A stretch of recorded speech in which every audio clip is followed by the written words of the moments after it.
ne regarde surtout pas cette vidéo si tu es malheureux et que tu ne veux pas que ta situation change.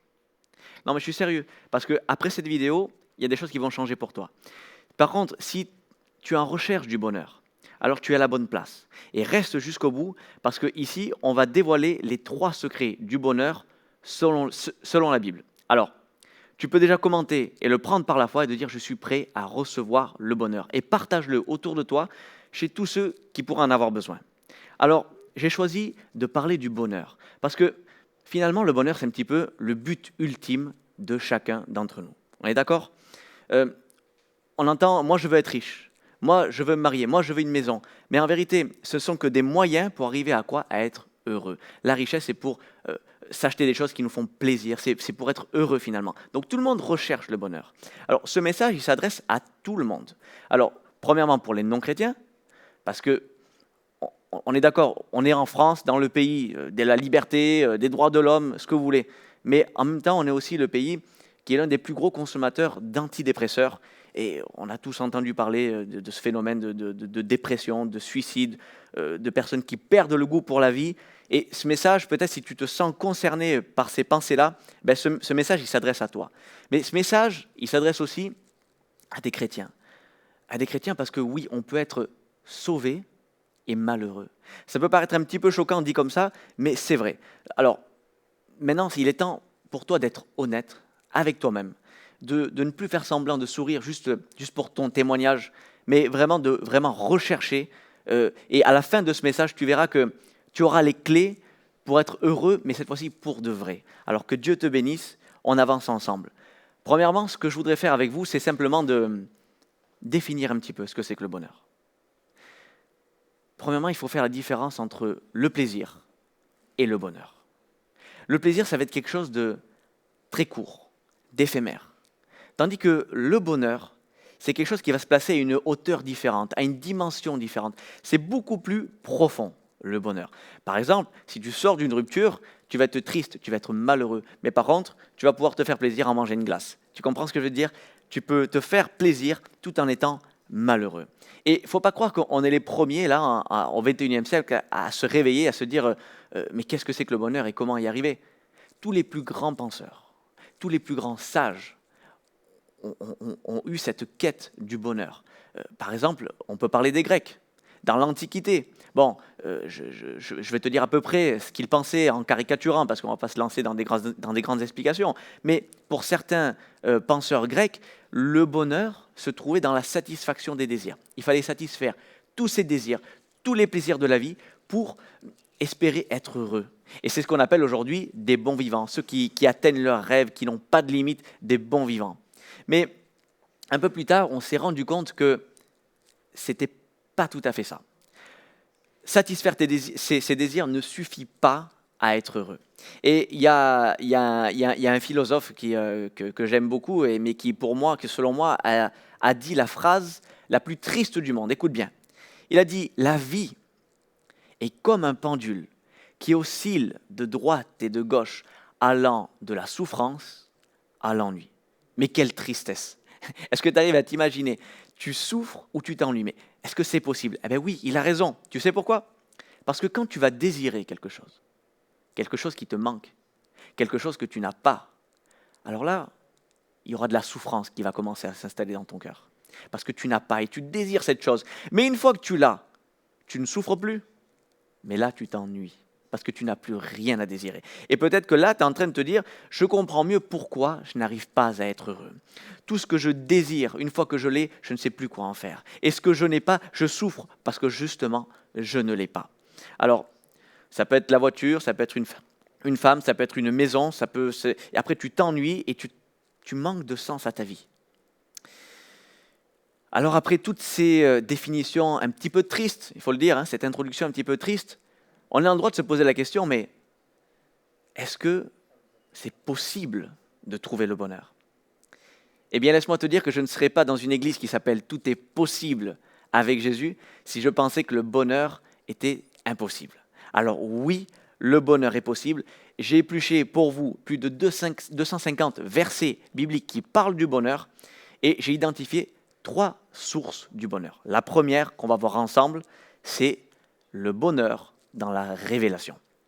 Et on va lire ensemble quelques versets très rapidement dans Matthieu au chapitre 16 à partir du verset 15. C'est Jésus qui parle et il dit « Et vous, leur demanda-t-il, qui dites-vous que je suis ?» Simon-Pierre lui répondit « Tu es le Messie, le Fils du Dieu vivant. » Et Jésus lui dit alors « Tu es heureux, Pierre. Tu es heureux car ce n'est pas de toi-même que tu as trouvé cela, mais c'est mon Père céleste qui te l'a révélé. » Alors il semblerait que finalement, le bonheur ne se trouve pas dans les désirs matériels, dans les besoins matériels, mais qu'il se trouve là, au commencement, c'est-à-dire au tout début de la conversion, lorsque le Saint-Esprit, le Père, te révèle qui est Jésus. Quand tu as compris qui est Jésus, alors là, tu es heureux. Mais pourquoi ? On a le droit de se poser la question, pourquoi tu es heureux, Pierre ? Bien, tout simplement à cause de toutes les conséquences qui découlent de cette révélation. Ici, par exemple, pour Pierre, Pierre se rend compte qu'il n'a pas en face de lui le fils d'un charpentier, mais qu'il a en face de lui le fils de celui qui a créé l'univers, la terre, le ciel, les anges, celui qui a gardé Israël, l'Éternel des armées qui est devant lui. Est-ce que vous arrivez à vous rendre compte quand même de l'émotion de Pierre à ce moment-là ? Et même si Pierre ne le sait pas encore, il est heureux. Pourquoi ? Parce que Jésus l'a dit. Et toi qui me regardes, tu as reçu cette révélation. Tu es heureux. Oui, crois-le. Tu es heureux parce que Jésus l'a dit, parce que c'est écrit. Et je te le dis, ce qui est écrit est plus fort que ce que tu vis. Je vais le répéter si tu n'as pas entendu. Ce qui est écrit est plus fort que ce que tu vis. Alors on avance ensemble. Cette révélation pour toi, qu'est-ce qu'elle va impliquer ? Elle va impliquer que tu sois pardonné de tes péchés. Quand tu as compris qui est le Fils, quand il t'a été révélé, tu es pardonné de tes péchés. Et ça, c'est immense. Tu imagines le fardeau qu'il y a en moins sur tes épaules, tu es pardonné. Tu seras enlevé dans le ciel avec lui. Tu seras uni pour lui, avec lui. Tu seras délivré. Tu ne passeras pas par le jugement. Tu ne passeras pas par la colère de Dieu. Tu seras réuni pour l'éternité avec ton Dieu. Tu le verras dans toute sa gloire, dans toute sa splendeur. Est-ce que tu comprends ? Tu es heureux, Pierre. Est-ce que ça prend une autre dimension, ça prend un autre sens pour toi ? Tu es heureux, Pierre. Pour ma part, j'étais quelqu'un qui était très athée, qui ne croyait en rien. Et un jour, le Seigneur m'a été révélé. Je commençais à m'intéresser à Dieu et je lisais la Bible, mais j'ai bloqué au niveau de la croix. Je dis comment un Père, comment un Dieu qui est autant amour peut laisser mourir son Fils sur une croix ? Et le Saint-Esprit est venu me révéler que Jésus ne s'est pas laissé comme ça, ne s'est pas donné à la croix pour rien, non, inutilement, non, il s'est donné pour me racheter. Et son sang a payé ma faute, et non seulement ma faute à moi, mais celle de toute l'humanité, et pour des siècles et des siècles, son sang est précieux. Et quand le Saint-Esprit m'a révélé ça, alors ça a été une explosion au niveau de ma foi, et là, je n'ai plus été la même personne. On peut dire qu'à ce moment-là, j'ai été heureux. Alors, je pourrais arrêter là ma prédication, parce que si le Fils t'a été révélé, alors tu es heureux. Comme Pierre, tu es heureux. Mais j'ai trop vu de chrétiens se faire voler cette joie du salut. J'ai trop vu de chrétiens se faire berner par le diable qui envoyait des épreuves. Et malheureusement, les chrétiens, pas tous les chrétiens sont équipés et armés, et pas tous ne savent apprécier une épreuve. Et là, on arrive au point numéro 2, deuxième source du bonheur, l'épreuve. Oui, tu as bien entendu. L'épreuve est une source de bonheur. Alors tu le sais, je t'apprends rien que la vie de chrétien et la vie en général, c'est pas un monde de bisounours, tu le sais très bien. C'est un monde qui peut parfois être cruel, qui peut parfois être dur, mais en plus de ça, nous savons qu'il y a deux mondes qui sont en guerre depuis des millénaires. C'est une guerre qui dure depuis très longtemps entre les forces du bien et les forces du mal. Et tant que tu es neutre, tant que tu ne prends pas part à ce conflit, eh bien tout va bien. Mais le jour où ta bouche va confesser que Jésus-Christ est le Fils de Dieu et le Sauveur du monde, alors là, tu vas commencer à prendre part à une guerre. Et donc c'est normal, c'est tout à fait normal que quand tu prends part à une guerre, que tu te prends des bombes, que tu te prends des coups, c'est normal. Et pour nous, chrétiens, ça va se traduire comment? Ça va se traduire par être jugé, être persécuté, être opprimé à cause de notre foi. Mais le Seigneur a pensé à tout. Il savait que ça allait être dur pour le chrétien de passer toutes ces épreuves. Alors, Jacques nous dira, l'apôtre, il nous dira, mes frères, quand vous passez par toutes sortes d'épreuves, considérez-vous comme heureux. Alors ça peut paraître contradictoire, comment ça? Comment je peux être heureux si je passe par une épreuve? Et là, Jésus, dans son sermon sur la montagne, il va encore en rajouter des choses qui paraissent contradictoires. Écoutez bien. Heureux ceux qui pleurent. Il faut avouer que c'est un petit peu surprenant. Heureux ceux qui sont opprimés. Heureux quand on vous insultera. Seigneur, je t'avoue que je ne m'attendais pas à être heureux dans ces situations-là. Mais en fait, il y a 3 bonnes raisons d'être heureux dans toutes ces situations.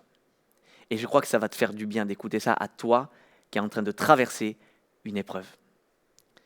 La première raison de se réjouir dans l'épreuve, c'est la garantie d'être sur la bonne voie. Oui, parce que, comme je te l'ai dit avant, tu as pris part au combat. Ça veut dire que tu es du bon côté et tu te prends des coups, c'est normal. Tu es attaqué, c'est normal puisque tu as pris part au combat. Tu ne fais plus plaisir au diable, mais tu veux faire plaisir à Dieu maintenant. Et c'est normal. Deuxième raison de se réjouir dans l'épreuve, c'est la garantie d'être aimé de Dieu aussi. Oui, ça c'est mon ancien qui m'en a parlé récemment et ça a été comme une révélation en moi et c'est la vérité.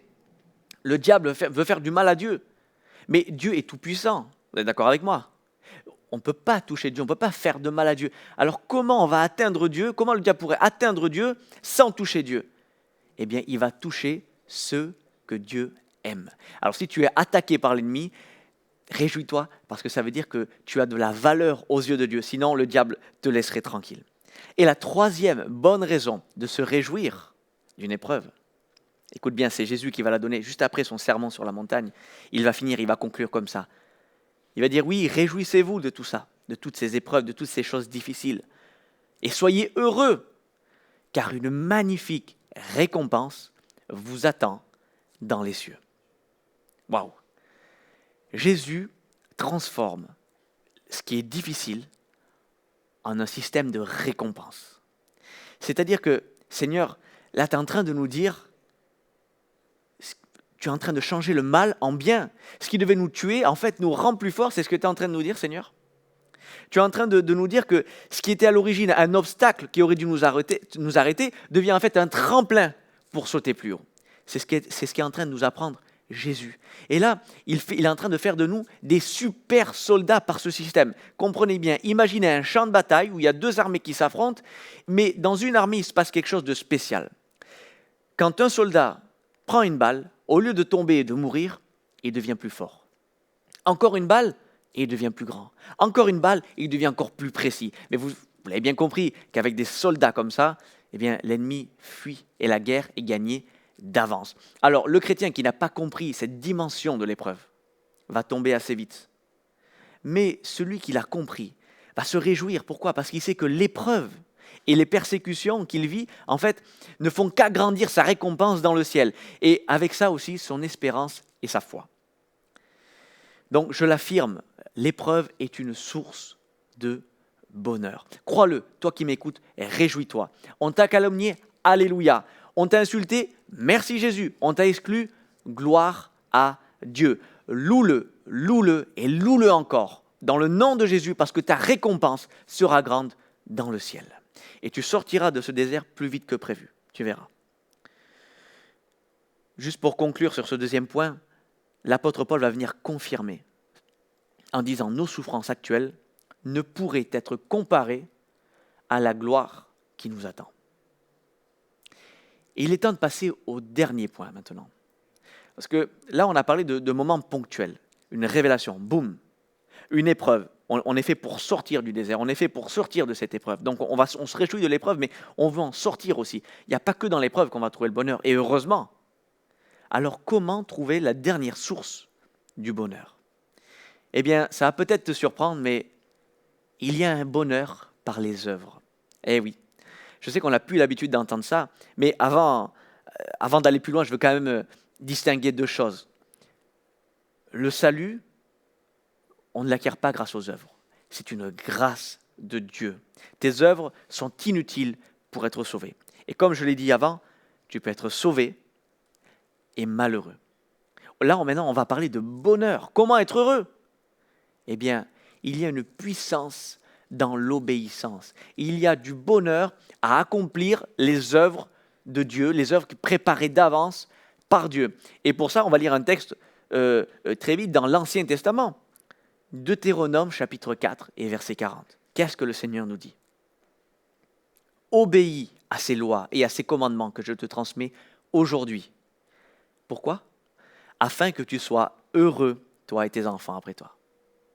Donc il y a vraiment cette notion d'être heureux en accomplissant les commandements de Dieu. Bon, je sais, tu vas me dire ça c'est de l'Ancien Testament. L'Ancien Testament, c'est la loi, maintenant on est sous la grâce, mais pas de problème. On va voir ce que Jésus dit dans le Nouveau Testament. Luc chapitre 11, verset 28. Jésus dit « Heureux plutôt ceux qui écoutent la parole de Dieu et qui y obéissent. » Amen.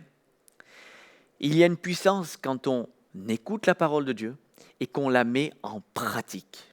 Et bien souvent, et je pense que tu vas être d'accord avec moi, que bien souvent, les situations les plus tristes de ta vie, les situations les plus stressantes et les plus gros conflits que tu as eus sont à cause du fait que tu n'as pas respecté l'un des commandements de Dieu.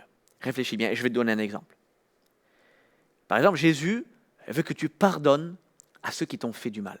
Attention, je ne voudrais pas te culpabiliser davantage. Peut-être que tu souffres et peut-être que tu as besoin d'un temps pour guérir. D'accord. Mais à un moment donné, il va falloir choisir de pardonner.